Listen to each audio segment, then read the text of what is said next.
Hello friends, welcome back to English with Asha ma'am.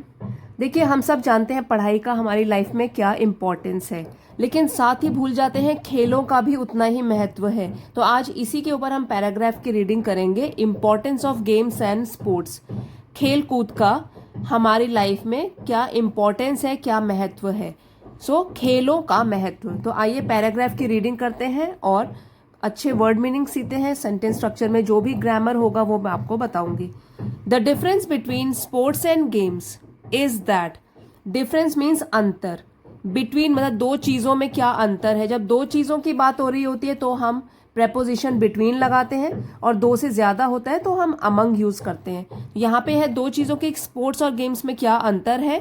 Is that वो ये है कि स्पोर्ट्स आर प्लेड आउटडोर, जो भी स्पोर्ट्स होते हैं, खेल होते हैं, आर प्लेड वो खेले जाते हैं आउटडोर्स बाहर।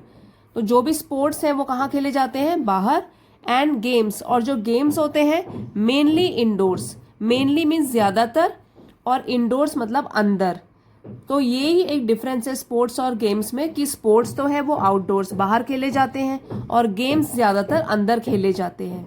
नॉनदलेस, ये एक एडवर्ब है। इसका मतलब है जैसे इन स्पाइट ऑफ, या फिर भी any activity with sportsmanship.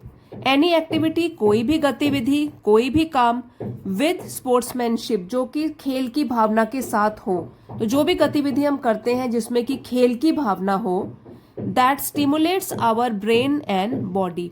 Stimulate का मतलब होता है कि सक्रिय बना देती है, हम लोग एक्टिव हो जाते हैं, ठीक है, तेज हो जाता है हमारा दिमाग, हमारी बॉडी सक्रिय हो जाती है। तो कोई भी ऐसी गतिविधि जो कि खेल की भावना से भरी हो और जो हमारे मस्तिष्क को और शरीर को सक्रिय कर दे, कैन बी कंसिडर्ड स्पोर्ट्स और games.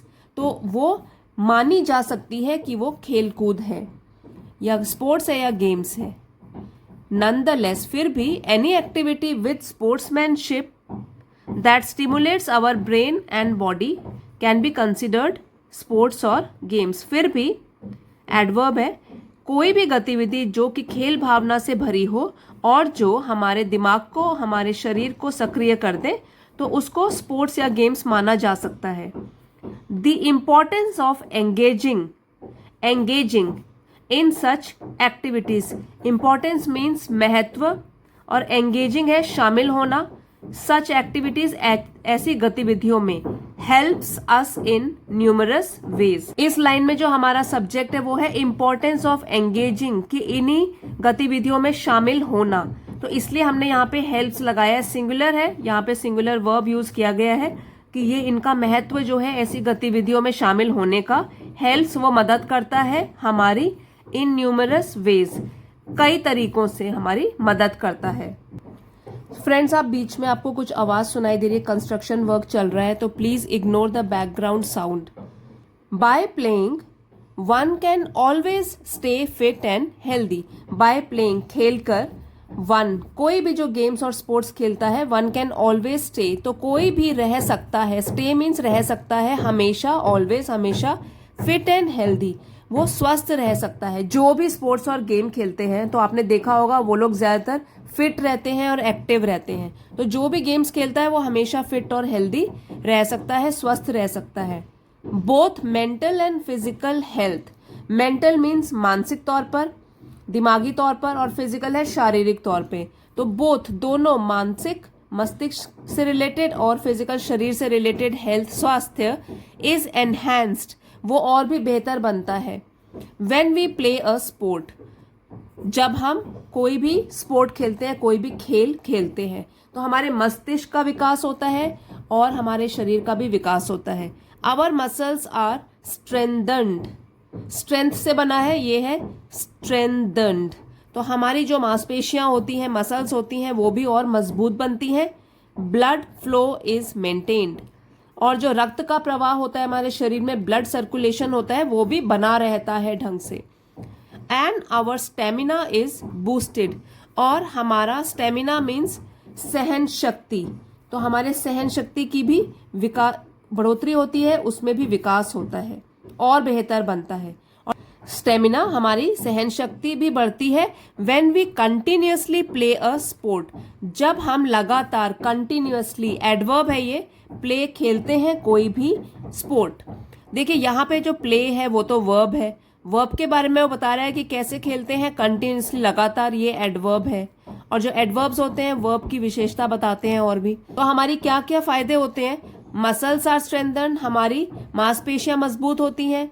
Blood flow is maintained, हमारा जो रक्त का प्रवाह है, खून का प्रवाह है, ब्लड सर्कुलेशन है, वो भी बना रहता है ठीक ढंग से।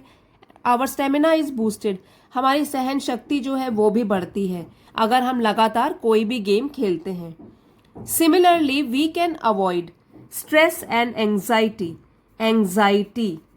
When we concentrate on playing. Similarly इसी समान रूप से वी कैन अवॉइड, हम बच सकते हैं, स्ट्रेस से, तनाव से, एंड एंजाइटी, चिंता से, व्हेन, जब, वी कॉन्सेंट्रेट, जब हम अपना ध्यान लगा के रखते हैं, ध्यान केंद्रित करके रखते हैं ऑन प्लेइंग, खेल कूद में, तो हम तनाव से बच सकते हैं, हम चिंताओं से मुक्त हो सकते हैं।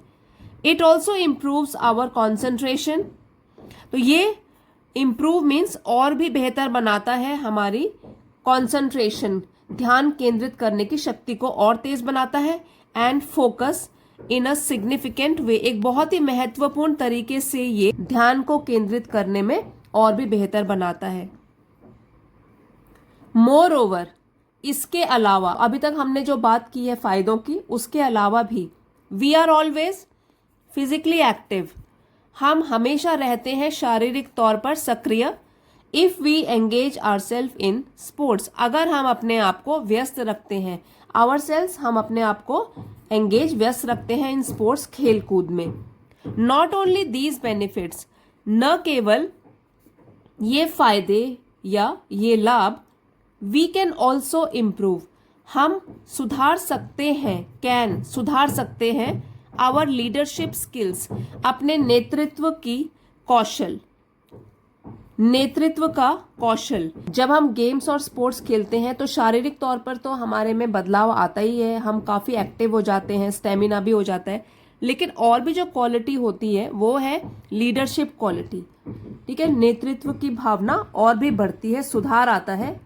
अब किस तरीके से बढ़ती है? जैसे कि कोई भी गेम है उसमें हमको अगर कैप्टन बना दिया, या हो सकता है किसी एरिया की फील्डिंग दे दी, तो जहां जो भी हमको रोल दिया जाता है उसको हम एक लीडर की तरह निभाते हैं, तो हमें लीडरशिप क्वालिटी खुद ब खुद आ जाती है और लोगों से डील करना भी आता है। अगर टीम स्पोर्ट है तो टीम में हमको किस तरीके से काम करना है वो भी हमको इसी के जरिए आता है, स्पोर्ट्स खेलकर।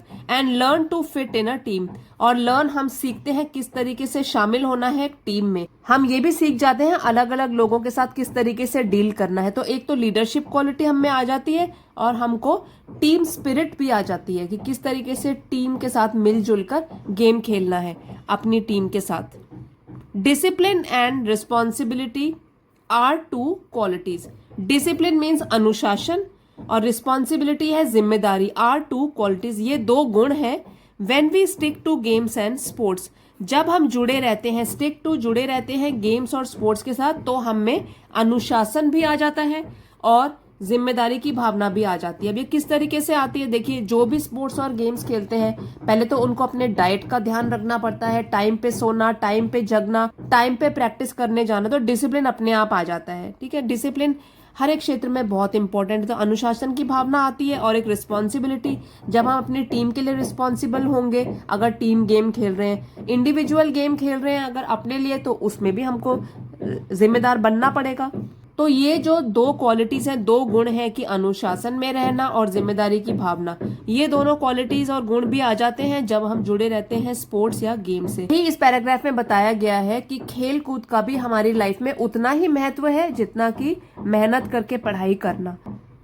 आई होप फ्रेंड्स आज का वीडियो आपके लिए हेल्पफुल रहा होगा। अगर पसंद आया है तो प्लीज लाइक, शेयर और सब्सक्राइब करना मत भूलिएगा। मिलते हैं अगले वीडियो में। Thank you for watching.